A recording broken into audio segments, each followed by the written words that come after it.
Some journeys begin with a destination. But a pilgrimage begins with a calling. Across centuries, believers have traveled great distances seeking places where heaven once touched earth, where saints lived, miracles happened, and faith was renewed. Our Marian pilgrimage would take us across Portugal, Spain, and France, to some of the most sacred Marian shrines in the world: Fatima, Lourdes, Torre-Ciudad, Zaragoza, and Montserrat. But from the very beginning, our priest reminded us of something important. We were not here as tourists. We were here as pilgrims. Pilgrims who opened their hearts to God, ready to listen, ready to pray, and ready to discover where the Lord and Our Lady might be leading us. And so, with prayerful anticipation, we began this journey, one that would take us through ancient cathedrals, holy shrines, and sacred places of devotion. Yet, as we would soon discover, the most meaningful part of a pilgrimage is not simply the places we visit, but the quiet transformation that happens within us along the way.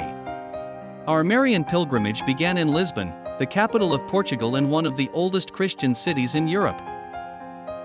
But perhaps even more meaningful to many pilgrims is another nearby church, the Church of St. Anthony. Most people around the world know him as St. Anthony of Padua, the beloved Franciscan saint famous for miracles and for helping people find lost things. But many are surprised to learn that he was actually born here in Lisbon in 1195. The church now stands on the very site of his birthplace. For some pilgrims, this visit becomes unexpectedly personal. It reminds us how saints, whose names we have heard all our lives, were once ordinary people who walked these same streets before being called to something greater. Standing here at the birthplace of St. Anthony, we are reminded that holiness can begin in the most ordinary places and that God often calls us in ways we never expect. It was a fitting beginning to our pilgrimage. From Lisbon, our pilgrimage brought us to the quiet Portuguese town of Santarém, home to one of the most famous Eucharistic miracles in Catholic history. The story dates back to the 13th century. According to tradition, a woman troubled by difficulties in her marriage sought the help of a sorceress. She was told to steal a consecrated host from the church and bring it as part of a ritual. After secretly taking the host from Mass, the woman placed it inside a cloth. But as she walked away, something extraordinary happened. The sacred host began to bleed, staining the cloth she had wrapped it in. Terrified and filled with remorse, she returned the host to the priest. The miracle was later investigated and recognized by the church, and the relic has been preserved ever since. Today, pilgrims come to the Church of the Holy Miracle in Santarém to pray before this sacred relic. Our Marian pilgrimage brought us to one of the most important Catholic shrines in the world, the sanctuary of Our Lady of Fatima. Fatima is not simply a place on the map. It is a place where heaven seemed to touch earth. In 1917, 3 young shepherd children, Lucia dos Santos, Francisco Marto, and Jacinta Marto, reported seeing the Blessed Virgin Mary appear to them in the fields of Cova de Iria. Since then, millions of pilgrims from all over the world have come here, drawn by a message of prayer, repentance, and hope. But what truly touched our hearts was something our guide shared with us. She reminded us that we did not come to Fatima simply because our priest invited us, nor did we come merely to see the place as tourists. We are here because Our Lady of Fatima called us to be here. There is a special reason and purpose for every pilgrim who arrives on this sacred ground. It is not coincidence. Perhaps, she said, we should ask Mother Mary what she truly wants from us. That reflection stayed with us throughout our visit. Standing in the vast esplanade of the sanctuary, one cannot help but feel a deep sense of peace and reverence. As evening fell, we returned once again to the sanctuary of Our Lady of Fatima, joining thousands of pilgrims gathered from different parts of the world. Together we prayed the rosary, our voices blending with those of devotees speaking many languages yet united in one faith. Soon the candlelight procession began, and the entire sanctuary was illuminated by a sea of flickering lights. It was a breathtaking sight, quiet, solemn, and deeply moving. Standing there among pilgrims from so many nations reminded us how universal our faith truly is. As the night drew to a close, it was already midnight. Tired but filled with peace and gratitude, we returned to rest, going to sleep with smiles on our faces after such a beautiful and unforgettable experience. At the heart of the sanctuary stands the Chapel of the Apparitions, the very place where the Blessed Virgin Mary appeared to the 3 shepherd children in 1917. This small and simple chapel marks the exact spot of the apparitions and remains the spiritual center of Fatima.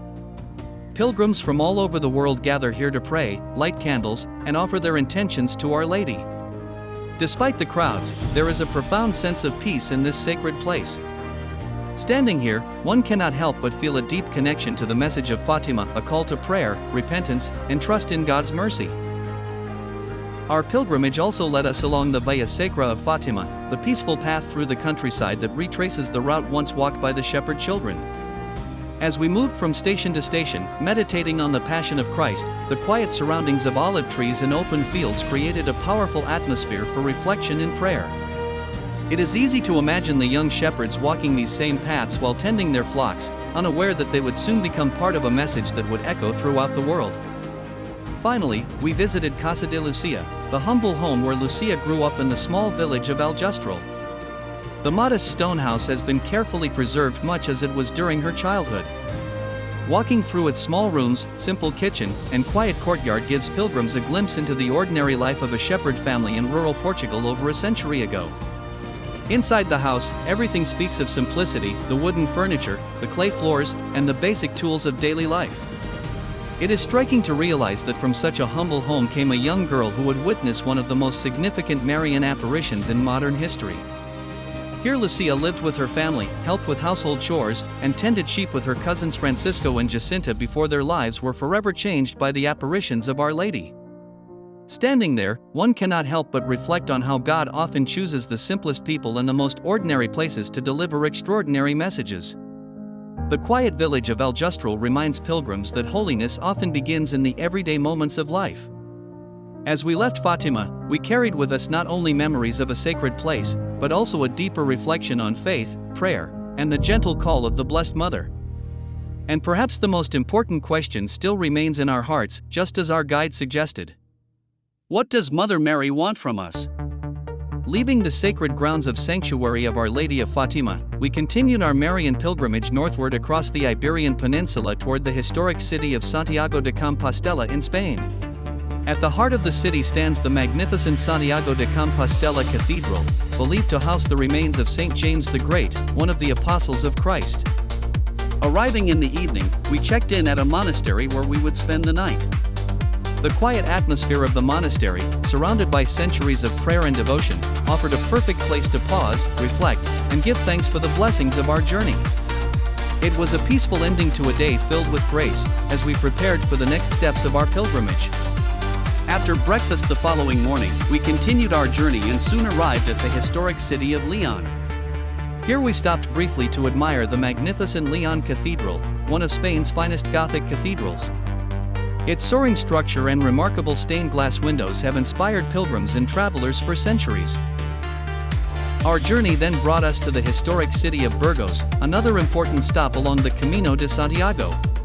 Soon we arrived at the breathtaking Burgos Cathedral, a UNESCO World Heritage Site and one of the great masterpieces of Spanish Gothic architecture. Its magnificent spires rise high above the city, welcoming pilgrims who have traveled for centuries along the Camino. That evening we checked in at Hotel Corona de Castilla, where we rested for the night, grateful for another meaningful day along this remarkable pilgrimage route. The following morning, after breakfast, we continued our journey eastward toward Lourdes in France. Our journey now brings us to one of the most beloved Marian pilgrimage sites in the world, the Sanctuary of Our Lady of Lourdes in the town of Lourdes, France. It was here in 1858 that the Blessed Virgin Mary appeared 18 times to a young girl named Saint Bernadette Soubirous in a small grotto along the banks of the Gave River. During these apparitions, Our Lady revealed herself as the Immaculate Conception and invited the world to prayer, repentance, and trust in God's mercy. Today, millions of pilgrims come here every year seeking healing, hope, and spiritual renewal. Walking through the sanctuary grounds, one cannot help but feel a deep sense of peace and reverence. One of the most moving parts of the sanctuary is the Via Sacra, or the Stations of the Cross, that winds up the hillside overlooking the shrine. These life-sized bronze sculptures depict the final moments of Christ's journey to Calvary. As pilgrims slowly walk from one station to the next, they are invited to reflect deeply on Christ's suffering, sacrifice, and boundless love for humanity. The path climbs gently upward, allowing pilgrims to pause in prayer at each station while surrounded by the natural beauty of the hillside. For many visitors, walking the Via Sacra becomes a powerful moment of meditation, a reminder that every pilgrimage, like every life, carries both crosses and blessings. Eventually, we joined the long line of pilgrims patiently waiting to approach the Massabielle Grotto, the exact place where the Virgin Mary appeared to Bernadette. One by one, pilgrims touched the cool stone of the grotto wall, offering prayers, petitions, and silent hopes. Many also leave written intentions, entrusting their worries and loved ones to the care of Our Lady. Nearby flows the famous spring that Bernadette uncovered during the apparitions. From this humble source comes the water that pilgrims believe carries God's healing grace. Like so many others before us, we filled several small bottles with this holy water, simple reminders of the faith and hope that Lourdes represents. Soon it was time to say goodbye to Lourdes. Leaving the sanctuary, we carried with us not only the water from the spring, but also a renewed sense of peace and gratitude. Lourdes reminds every pilgrim that miracles are not always dramatic events, sometimes they are quiet moments of faith, trust, and hope that stay with us long after we leave. Our pilgrimage then continued to the beautiful Torre Ciudad shrine, nestled in the hills of northern Spain. This modern Marian sanctuary was inspired by Saint José María Escrivá, founder of Opus Dei, who had a deep devotion to the Blessed Virgin Mary. Inside the shrine, one of the most remarkable sights is the gallery of Marian images, hundreds of statues and icons of the Virgin Mary brought from different countries around the world. Each image reflects the culture, devotion, and love of the people who honor her. Walking through this collection is like taking a spiritual journey across the globe, witnessing how the same mother is loved and revered by countless nations and generations.